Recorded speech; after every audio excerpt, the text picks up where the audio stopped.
Happy Friday, everybody. Welcome back to the Friday edition of the Boyers Not Ballers podcast. I'm Henry. And I'm CJ. CJ, we've got a jam-packed show today. They drafted the All-Star rosters. We're finally going to break those down. LeBron and Kevin Durant picked their teams for the All-Star game this Sunday in Atlanta. Speaking of Atlanta, we're going to get into a little bit of the Atlanta Hawks situation, firing Lloyd Pierce on Monday and replacing him with Nate McMillan, then immediately winning 2 games after that. Pretty impressive comeback by the Hawks. Trae Young's been really good. After that, we're going to get into the epic battle between the top 2 teams in the league. The Philadelphia 76ers and the Utah Jazz battled it out on Wednesday evening with the 76ers coming up on top. And then we're going to get into the Suns catapulting to second in the Western Conference behind Chris Paul and February Western Conference Player of the Month, Devin Booker. Are you ready for this conversation? Am I ever, dude? Let's get into it. We're in person here. We're in my new apartment. I know. I'm very happy to be here. It's a wonderful place. The brick behind us, so it should be good. So let's do it. Hit it.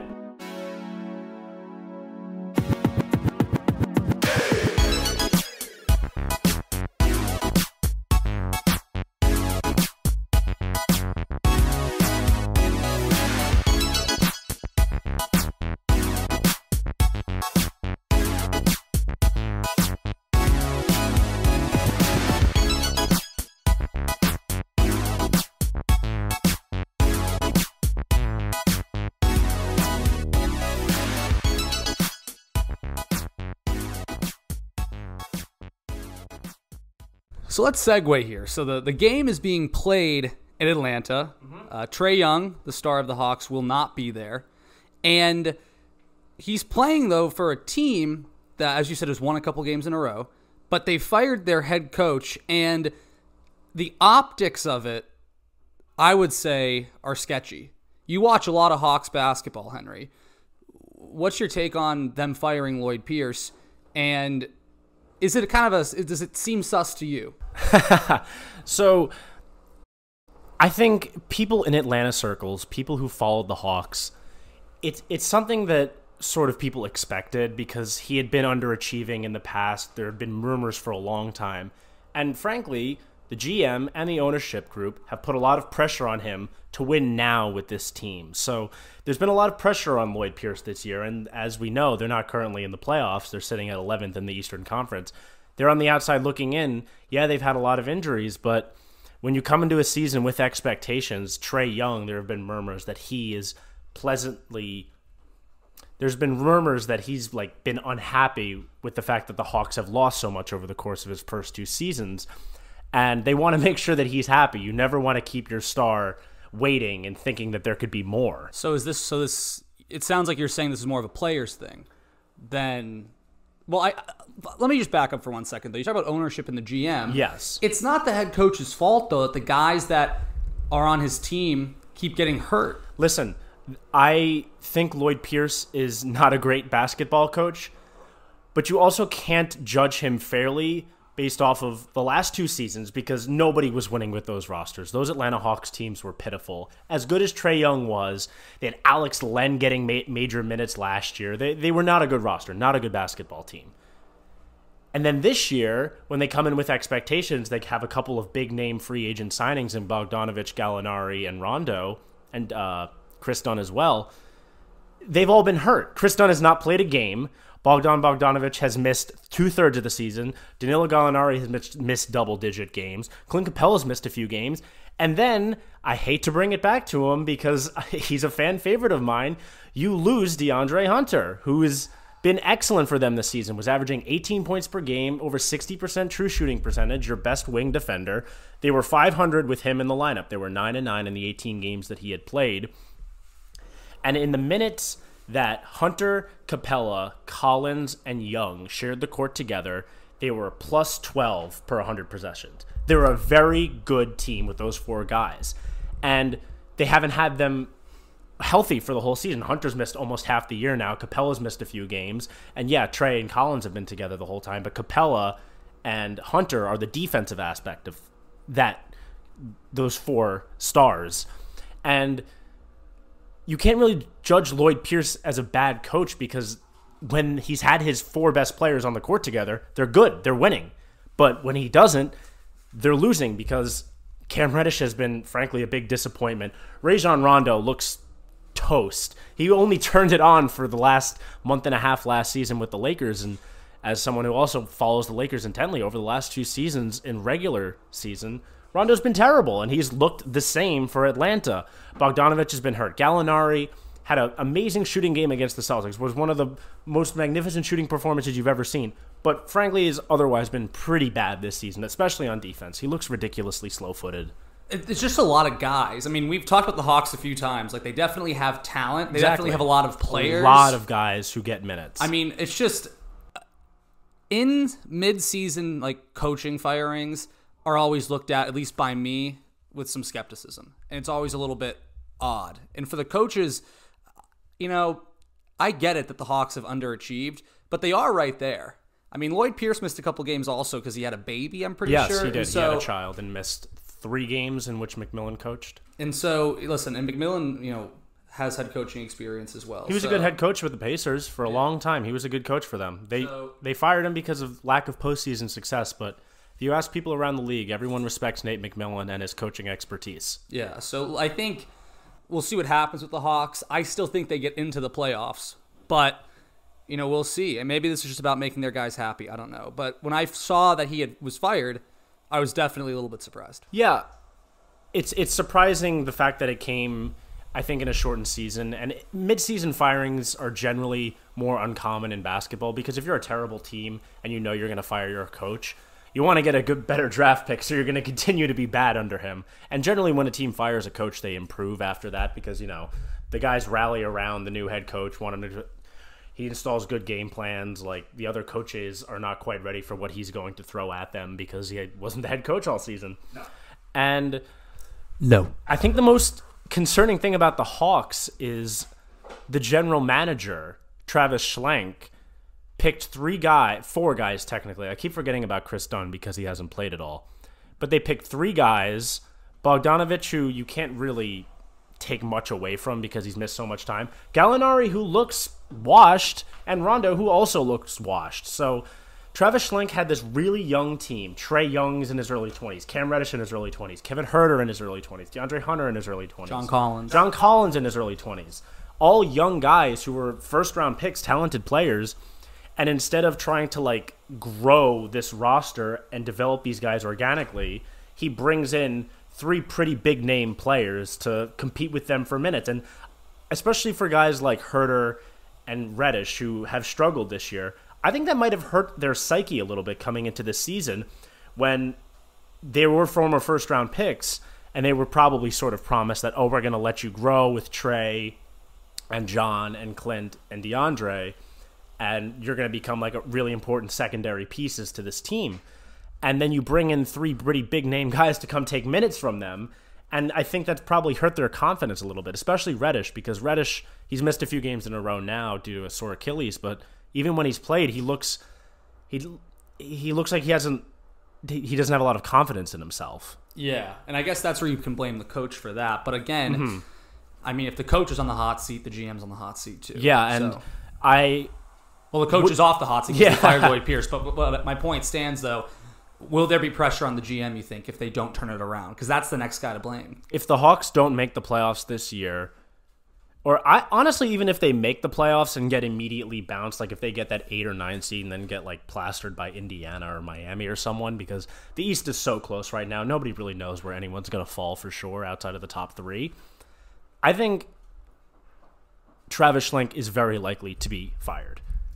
No matter what happens, unless they go on a massive run, get the 4 seed, and somehow like make it to the second round of the playoffs, which I don't think anybody sees happening with this roster. I think Travis Schlenk is probably on the way out because ownership put pressure on him to win now. He made a couple of big free agent signings, and look, injuries happen. Teams deal with them. But the reality of professional sports, and the NBA especially, is that you got to win. And if you don't win, you lose your job, and you can't blame injuries. They've had their 2 best players pretty much the whole season. John Collins and Trae Young have been there the whole season, and those guys should be good enough to get you within a puncher's chance of the playoffs, and they're right outside that right now. Yeah. Let's switch to teams that are punching everyone they play, it seems like. Sixers Jazz. Crazy game Wednesday night. Excellent game. Ends in chaos. Donovan Mitchell gets ejected. Gets angry in his presser. Goes after the refs. He'll be fined. Embiid, awesome. Far and away the MVP right now. Dominated Rudy Gobert. Ate his lunch. I wish Joey Swass was here to dance on my grave because I sung the praises of Rudy Gobert when curse boys, curse boys. Rudy Gobert.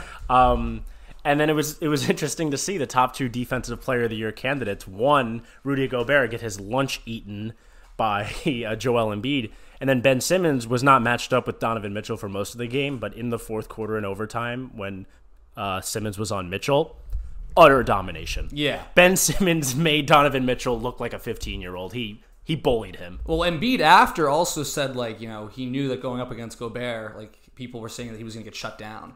And he was talking trash after the game. He wants to be Defensive Player of the Year, and he wants to be MVP. And both of those things really could happen. He was awesome. That was a fun game to watch. My question, though, these teams aren't as sexy as the Nets and the LA teams. Is that a real finals matchup, you think? Jazz-Sixers? My faith in the Jazz is waning. Really? Yeah. They've had a couple bad losses this week. Yeah, they have. As Phoenix has risen, and look, I don't take much from the Lakers, just missing Anthony Davis. LeBron missed a game. Schroeder missed a few games. They haven't looked great, but I still trust when they have all their guys back, they're going to be right at the top. But I find it really difficult to think Utah can beat Chris Paul and Devin Booker 4 out of 7 times. I think this Phoenix Suns team is too good for the Utah Jazz, and they've been a great story so far, but if you were asking me to bet on Rudy Gobert and 22, 23-year-old Donovan Mitchell or Chris Paul with another superstar by his side, Devin Booker, I'm going to bet on Chris Paul. So now we're talking Phoenix, it sounds like. They've risen right up the standings. As I think I said, they could get up to that, 2 seed. I may have said that. We'll have to roll the tape and check. But they're playing really well. And it's not just CP3 and Booker. The guys around them are doing a ton. Everyone on the Suns roster right now, it feels like, is playing above their ceiling. Even they're getting contributions from guys like Kaminsky, who's having a great year. Mikal Bridges is an awesome 2-guard. Like, they're playing well. And they're getting contributions from a lot of people. And DeAndre Ayton can still get better. Yeah. He can still get better, which I think is crazy to think about. And DBook or Book. Remember the rule. DBook or Book. My apologies. We respect DBook here. Awesome. Great player. Snub from the All-Star? Maybe. Glad he made it because he is an All-Star. It just, the West is so deep now that, frankly, I don't think he deserved to be in over any of the 12 guys that were ahead of him, but I think he deserved to be in. He's clearly had an All-Star season, no doubt about that. It's just the West is so good. These shorts I'm wearing are so short right now. You can clearly see I legit have never done leg day before. That's so tough. But they're playing well. I mean, the West is weird because the Lakers are falling. As you said, without Anthony Davis, we kind of expected that. Portland's right there. The Clippers are right there. After that, it gets a little bit messy. But Chris Paul, and I was a bit hard on Chris Paul. Like when we did the All-Star live stream, which you can see on Instagram, I was shocked that Chris Paul made the All-Star team. Watching what he's done this year and what he continues to do as he ages is unbelievable. Like I think it was Chris Paul went to like that plant-based diet a few years ago and has been a completely different player since. And it's cool, and it's going to be cool to watch him and LeBron, who are both, the old heads in the league right now, succeed and play another All-Star game together and both have good teams, and they'll probably play each other in the playoffs because that's the one knock on Chris Paul, always. He can't be the greatest point guard ever because he's never actually won the big game. He's never been to the finals, which is... Yeah. It's a tragedy that a player as great as Chris Paul never even got there. Exactly. So what I'm saying is this might be his shot. And how fun would it be to see like a Lakers-Suns Western Conference Finals? That'd be awesome. Everybody knows I love Chris Paul. Chris Paul is my second favorite basketball player. I used to have a Chris Paul jersey. I love Chris Paul. Chris Paul is a winner. And you said all the guys on their team that are stepping up. Mikal Bridges has been playing well. Cam Johnson. I think people were shocked when Cam Johnson was taken in the top 10 because he was a fifth-year senior at North Carolina after he transferred from Pitt. People thought, older player, he's got a pretty low ceiling, like you know what he's going to be. But he's been a lot better than people expected that. Yeah. And he wasn't that last year. No, and the whole team was kind of not, besides the bubble. Like and again, what's the common denominator? It's Chris Paul. Chris Paul makes every player around him better. He didn't make Devin Booker around him better for the first couple of months. It took a little bit of time to get used to together. But this is the best version of DeAndre Ayton we've ever seen. Yep. This is the best version of Cam Johnson we've ever seen. Absolutely the best version of Mikal Bridges we've ever seen. Frank Kaminsky has revived his career after everybody thought he was just kind of a castaway player, and he's a real serviceable player. Jay Crowder's a good player. Jay Crowder's always been a good player. Yeah. So that I don't want to put that lay the credit to Chris Paul for that. Jay Crowder's always been good. Wow, that's an interest. So you're, I didn't know where you're going with that. Yeah, no, we are a Jay Crowder podcast. Yeah, I guess now. I stand Jay Crowder. Jay Crowder is another winner. Jay Crowder's always on good teams. Those Celtics teams were good. The Heat last year. Yeah, he's a good player. Yeah, I think you can't underestimate what Chris Paul does for the guys around him. He builds a winning culture. Look what he did in Oklahoma City last year. That's true. Look what he did with Oklahoma City last year. He brought them to the 5 seed. But I still knock him for the Clippers. Like, I still knock him because those Clippers teams, and maybe it's on Doc, maybe it's on Blake or DeAndre Jordan, or maybe it's not even on Chris Paul, but they lost. Yeah. Like, Chris Paul had some tough moments in the playoffs. Like, they lost. Absolutely. So, I'm not saying he's not a winner.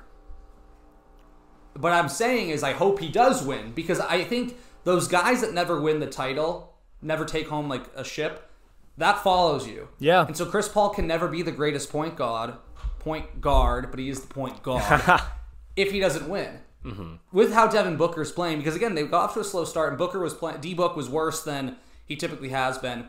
He's awesome. Yes. He is so much fun to watch, and he's taking over. Young Mamba. He's got like so much Kobe in him. It's crazy. And I think getting Chris Paul is going to be so good for Devin Booker, just building confidence because last year, obviously, he was not ready to be the best player on a team that even made the playoffs. Mm-hmm. And this year, he's not ready to be the best player on a team that could go deep in the playoffs. Yeah. But I think after this year, get another year or two with Chris Paul under his wing, the leadership, how Chris Paul carries himself, how to win in crunch time. Because Chris Paul doesn't win in the playoffs, but he's a clutch player. So it's kind of a weird paradox. Chris Paul has hit a lot of clutch shots over his career. But he's also had some tough moments too. So again, I don't know how much I blame that on Chris Paul itself. He's run into so many good teams over the course of his career.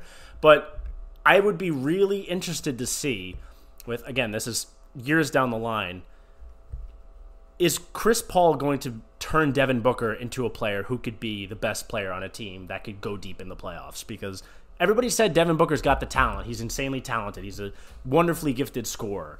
And he's a guy that you would always want on a pickup team. He's an awesome basketball player, but does he have it in him, or is he just an empty stats kind of guy who's always going to put up big numbers on a team that never wins? And I think Chris Paul could turn him into a player who puts up big stats on a team that does win. And that's the hardest leap to make in the league, between just a guy who can score 20 on any given night on any Wednesday in Indiana, or a guy who could score 26 in a Game 7 on an opposing team's court. Yeah, listen, I mean, that team is right there. They are. So just so I get the point in writing, if you had to pick most likely to make it to the finals, Jazz or Suns, you're going Suns. Absolutely Suns. They're getting hot at the right time. The Jazz might have had an issue similar to those Clippers teams. You win a ton early, you run out of gas late. And the Jazz could be that. We don't know yet. That's what the Jazz could be doing. But I would agree with the Suns' take. I think they're a deep team. I think they have good depth, but you also know what you're going to get from those stars. Three guys. Yeah. Utah, similar. I think you know what you're going to get from those guys. Jordan Clarkson's been great for them off the bench, but I would rather be in the Suns' shoes right now than Utah's. Exactly, and I would feel completely different if you swapped Mike Conley and Chris Paul, truth be honest. If you put Chris Paul on the Jazz and Mike Conley on the Suns, flip-flop it. Because I think they have very similar rosters. The difference is that the Suns have a top 35 40 player of all time running the show for them, and the Jazz don't. In the Western Conference, I would probably still put the Lakers as a pretty heavy favorite. I don't see any team beating a healthy LeBron and Anthony Davis. They're just too good. Then I would put sort of 2A and 2B Clippers Suns. Because the Clippers have had an up and down year. Kawhi's been great. Paul George has been very good.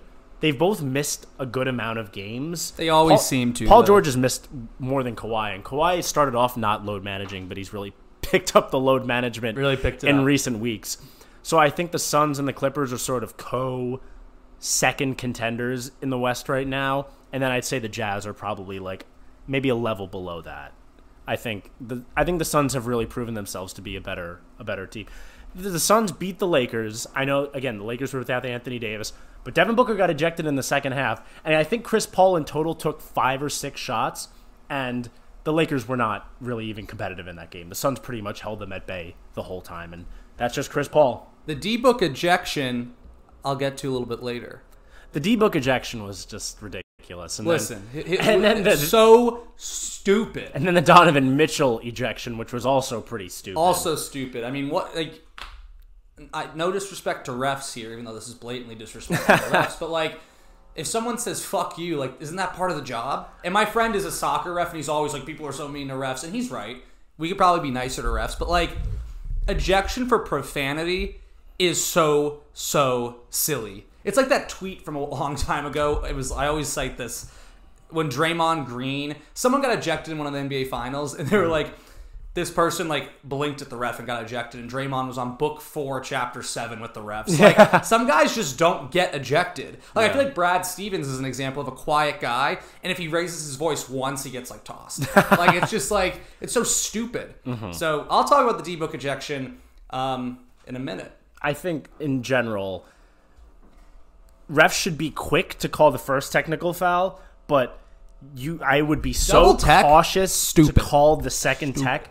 You know how important it is to kick a guy out of the game, especially someone to the level of Devin Booker? If I'm the president of TNT, I'm like screaming. I'm like trying to call Adam Silver. Like, you kick, like, it's marketed as like LeBron versus Booker, you know, and then we lose Booker over I would be livid. I am livid. I'm not even a fan. I am livid. So I'm also thinking right now, I'm looking around here, it'd be so cool if we had like stuff to put on the walls, like for us and the Boyers Not Ballers brand. Some stuff, yeah. Big things coming. Big things are coming. Big things coming. All right, well, it is Friday. Mm-hmm. Oh, shit. Well, hold on. We gotta go get the beers. We'll keep it running. I'll stall. So why is it that you drive on the parkway, but you park in the driveway? What else? What's the deal with airplane food? And we're back. What were we just saying? It's Friday. It is Friday. You know what that means. Grab your beers. It's time for 3 cheers. That was so bizarre. All right, CJ. I'll start off this week because I've ended the last 2, I think. So I'll start this one off. My first cheers. Let me get my beer back. By the way, this is from the Treehouse Brewing Company. Again, no free ads. We don't actually have any ads for this segment. I think could be a very profitable segment. If you or anybody would like to sponsor us and you sell beer, this segment can be yours. Especially the Treehouse Brewing Company. Listen, they're not going to sponsor us. They don't need us. Anyways, my first cheers is to Devin Booker, to DBook. First of all, and I should have changed this on the fly, but I'm just like a noodle, stupid idiot boy. We just talked about it, but I think it's bullshit that he got ejected. He's better than that. He deserves to be treated better. And I just like DBook. Like, I think DBook is such a cool story. I read that article about him that ESPN wrote a few weeks ago. He's just an awesome guy. He deserves better. DBook, I'm with you. I'm giving you a cheers because you were wrongly ejected, my friend. Cheers to DBook. Cheers to DBook. Again, he kind of lightly tossed the ball at the ref. That's a one-tech situation. Yeah. 2 techs. Again, ball. You want to bring back ball chucking. Don't forget that.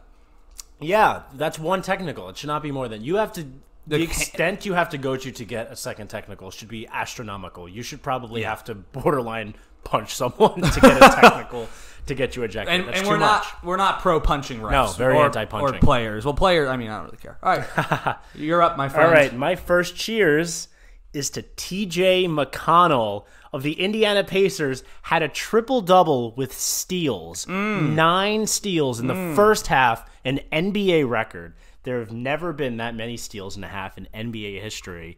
He did it against the Cleveland Cavaliers, who, despite starting off the season as a pretty good story, are falling apart. I mean, they're the Cavs without LeBron James. We know what happens when the Cavaliers don't have LeBron James. They're terrible. Not good. They're Spoiler terrible. alert, it's not good. And he just kept picking Colin Sexton's pocket, and it was pretty funny to watch over and over and over again. Funny thing about TJ McConnell, there were rumors that when Danny Ainge was trying to trade for Miles Turner, that the Pacers wanted to give Turner and McConnell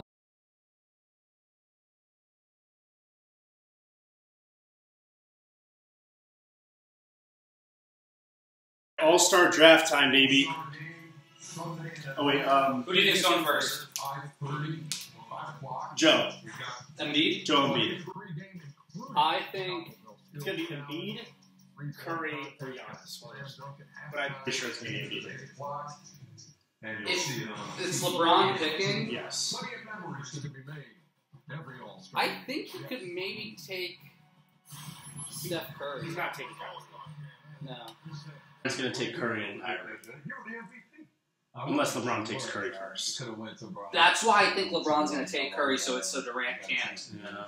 But we'll see. Embiid, Curry, or Giannis. Got to be one of those. Who would you rather be, Chuck or Kenny? Chuck. Charles Barkley is one of the best lives in the world. Yeah. Charles Barkley is one of the 50 greatest players of all time, but probably one of the 5 most well-known basketball players. He's so fun.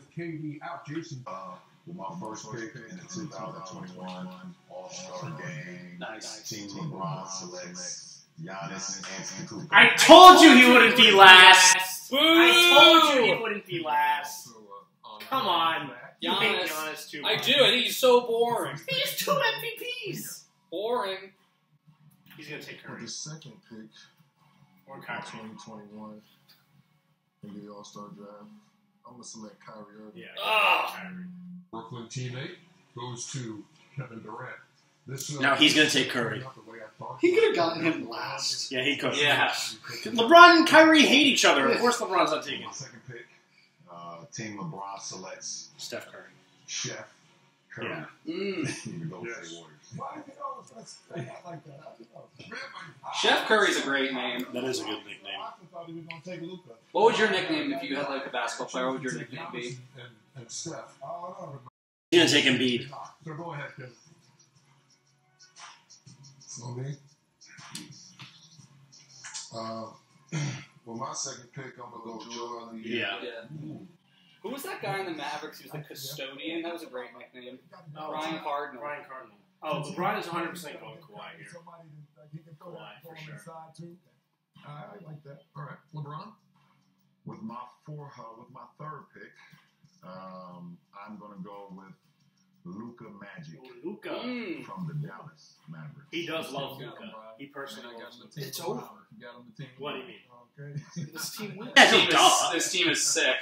Remember that team Giannis drafted last year? That was the worst all-star team ever. Because he drafted Pascal Siakam first overall. Starters, Wow, LeBron is so awesome. I love He's so LeBron. smart. He's such a Wow, clever... this team is so good. LeBron's such a clever, funny, smart guy. pick of LeBron. Tatum's technically not last because Beal... Oh, they made him last. No! They made him last.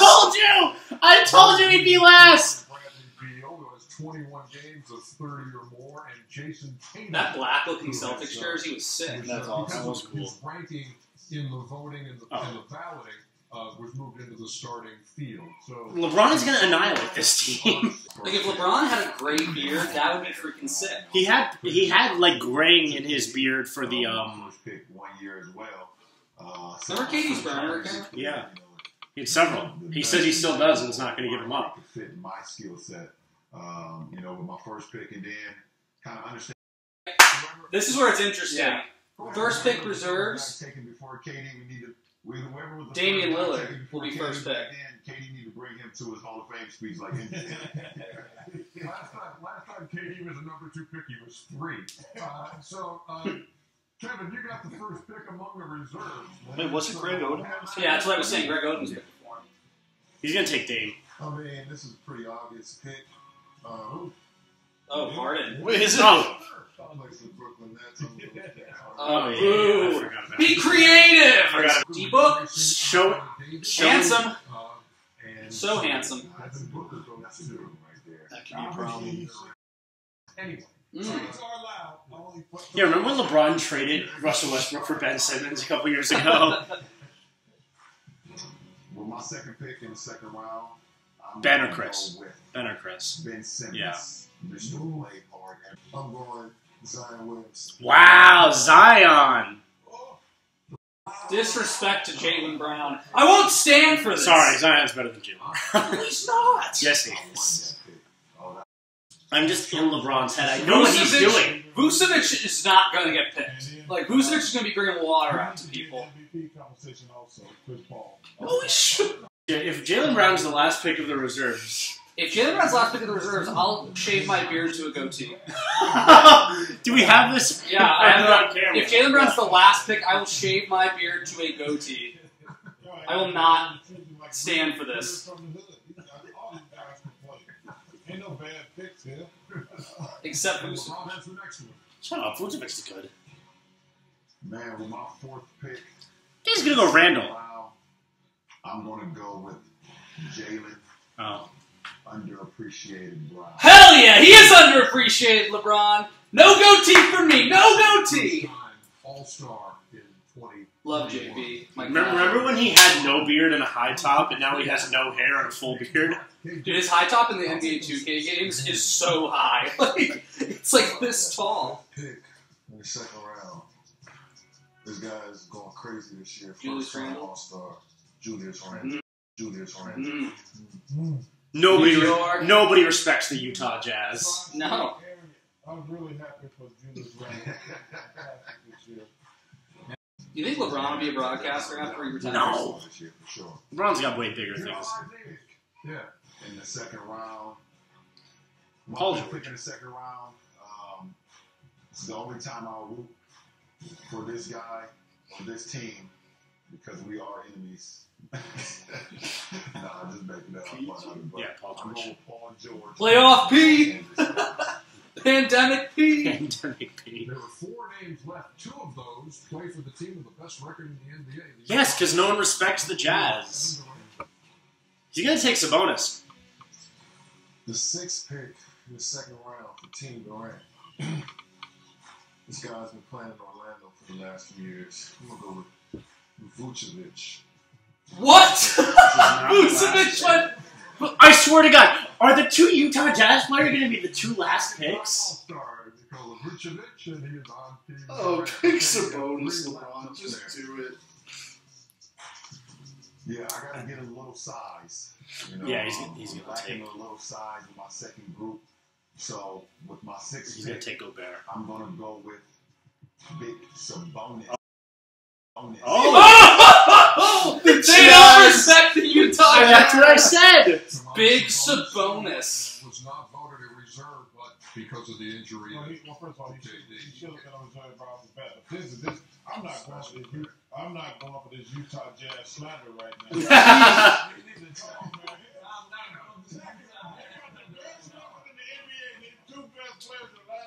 This is slander, Chuck. I agree. This is slander. Shaq's not in your ear. Ben Simmons is going to play on Team LeBron until the day LeBron retires. Ben That's Simmons true. is always going to be on LeBron's team.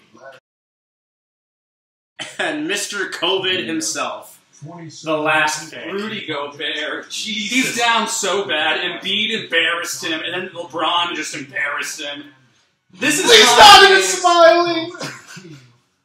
No one gives a fuck about Rudy Gobert. I just want to say something. There's no slander. There's no slander to the Utah Jazz, but you guys got to understand. You guys got to understand, just like in video games growing up, we never played with Utah. Even as great as Karl Malone and John Stockton. We don't play as Utah. Did he just go to my Charles Barkley out here Jim Boeheiming this shit.